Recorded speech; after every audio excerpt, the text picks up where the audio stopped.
Hello दोस्तों, आप सभी का हमारे यूट्यूब चैनल जय श्री एवरीवन में बहुत बहुत स्वागत है। तो कैसे हो आप सब लोग? मैं आशा करता हूँ कि आप सब लोग अच्छे ही होंगे। आज हम बात करेंगे एक बार फिर से एनिमल हस्बेंड्री के मोस्ट इम्पोर्टेंट क्वेश्चन। सबसे पहला क्वेश्चन है, भैंस में गर्भकाल कितने दिनों का होता है? तो भैंस में गर्भकाल 310 दिनों का होता है। 282 दिन का गर्भकाल किस में होता है? गाय में।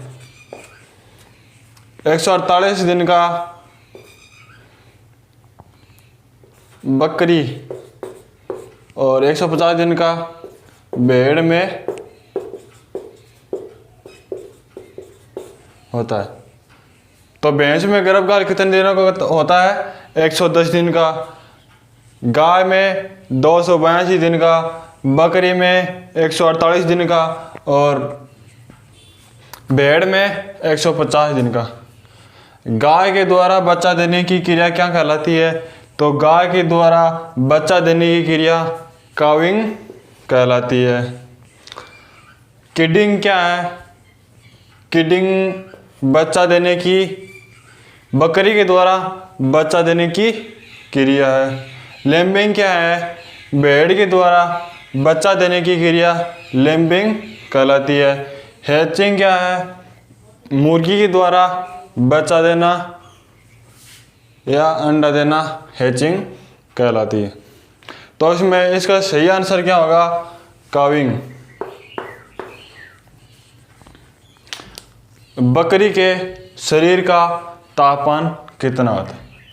तो पहला ऑप्शन आपके पास है 38.5।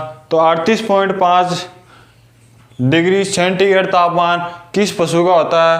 तो 38.5 डिग्री सेंटीग्रेड गाय व भैंस का होता है। 39 डिग्री सेंटीग्रेड 39 डिग्री सेंटीग्रेड बकरी का होता है। 38.9 डिग्री सेंटीग्रेड भेड़ का होता है और 34 डिग्री सेंटीग्रेड किसका होता है? ऊंट का सुबह 6 बजे 6 AM और शाम की 6 बजे 37 डिग्री सेंटीग्रेड तापमान हो जाता है।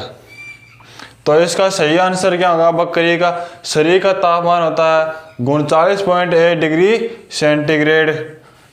अगला क्वेश्चन है, सबसे कम वसा व ठोस पदार्थ वाली गाय की कौन सी नस्ल है? तो जर्सी में लगभग 4.5 से 5% वसा पाई जाती है। एचएफ में 3.5% वसा पाई जाती है। गिर में भी 4.5% वसा और राठी में 4 से 4.5%। तो सबसे कम वसा वाली एचएफ गाय, क्योंकि इसमें वसा हुआ है। ठोस पदार्थ की मात्रा कम क्यों होती है? क्योंकि यह सबसे अधिक दूध देने वाली है, सबसे अधिक दूध देती है तो सबसे पतला दूध इसका ही होता है, जिसके कारण ठोस पदार्थ की मात्रा भी इसमें कम होती है और वसा की मात्रा भी कम होती है। लगभग 12.2% इसमें ठोस पदार्थ की मात्रा होती है। अगला क्वेश्चन है, बदावरी नाम से गाय की कौन सी नस्ल को जाना जाता है? तो बदावरी नाम से कौन सी नस्ल को हम कौन सी गाय की नस्ल को जानते हैं?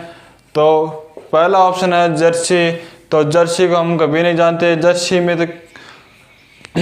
में क्या है कि विदेशी नस्लों में सर्वाधिक वसा वाले जर्सी गाय की नस्ल है। इसका रंग है सफ़ेद और काले धब्बे पाए जाते हैं। 4200 से 45 लीटर दूध देती है और इसमें ऐसी कोई बात नहीं है कि इसको बदावरी कहा जाता है। राठी को राजस्थान की कामधेनु के नाम से जाना जाता है। गिर की बात आई तो गिर को अजमेरी, दक्कन, रेंडी और ब्राज़ील में 1990 में इसको जब निर्यात किया गया तो उसे वहाँ पर बाहमान के नाम से जाना जाता है और बदावरी के नाम से भी किससे जाना जाता है? गिर नस्ल की गाय को, और साहिवाल को लोला और भारतीय कामधेनु के नाम से जाना जाता है। अगला क्वेश्चन है, मांस का परीक्षण कितने तापमान पर करते हैं? तो मांस का परीक्षण मैं बता दूं आपको, तो मांस का परीक्षण जब हम करते हैं तो तापमान लेते हैं 0 से 3 डिग्री सेंटीग्रेड तापमान। अगला क्वेश्चन है, दूध में वसा किस रूप में घुली रहती है? तो वसा तो निलंबन के रूप में घुली रहती है, और प्रोटीन जो है कोलाइड या पायस के रूप में घुला ही रहता है, और लैक्टोज या दुग्धम की बात करें तो वो घोल के रूप में घुली रहती है। तो इसका सही आंसर क्या होगा? निलंबन, वसा निलंबन के रूप में घुली रहती है। अगला क्वेश्चन आता है, दूध का सफ़ेद रंग किसके कारण होता है? दूध का सफ़ेद रंग वसा कारण भी नहीं होता, जल के कारण भी नहीं होता, लैक्टोज के कारण भी नहीं होता, तो किसके कारण होता है? तो इसका रंग प्रोटीन के कारण होता है। सफ़ेद रंग प्रोटीन के कारण होता है। प्रोटीन भी कौन सा? Casein protein. और बात करें दूध का पीला रंग की, तो दूध का पीला रंग कैरोटीन प्रोटीन के कारण होता है। तो इसका सही आंसर होगा प्रोटीन। दूध में किस तत्व की कमी पाई जाती है? तो दूध में कैल्शियम भी पाया जाता है, फास्फोरस भी पाया जाता है, सल्फर भी पाया जाता है। कमी रहती है आयरन की। दूध में आयरन की कमी रहने के कारण इसे क्या कहते हैं? दूध को अपूर्ण दूध माना जाता है, अपूर्ण दूध कहते हैं। अपूर्ण दूध क्यों कहते हैं? क्योंकि दूध में आयरन तत्व की कमी पाई जाती है।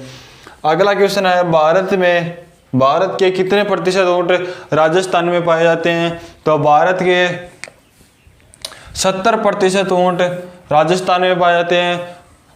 ऊंटों की संख्या के आधार पर राजस्थान राज्य भारत में प्रथम स्थान पर माना जाता है।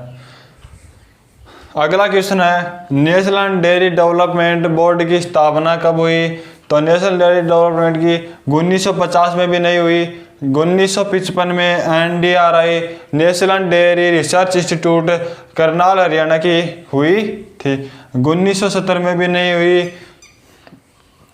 1970 में IDDB की स्थापना हुई थी, और 1965 में NDDB की स्थापना आनंद गुजरात में हुई थी। इसके 5 मुख्यालय हैं, दिल्ली, मुंबई, कोलकाता, चेन्नई और बेंगलोर। अगला क्वेश्चन है, राष्ट्रीय ऊंट अनुसंधान केंद्र कहाँ स्थित है? तो राष्ट्रीय ऊंट अनुसंधान केंद्र जयपुर में भी नहीं है, जोधपुर में भी नहीं है, बीकानेर में है। जोड़बीर बीकानेर में राष्ट्रीय ऊंट अनुसंधान केंद्र NRC फॉर कैमल जोड़बीर बीकानेर में स्थित है।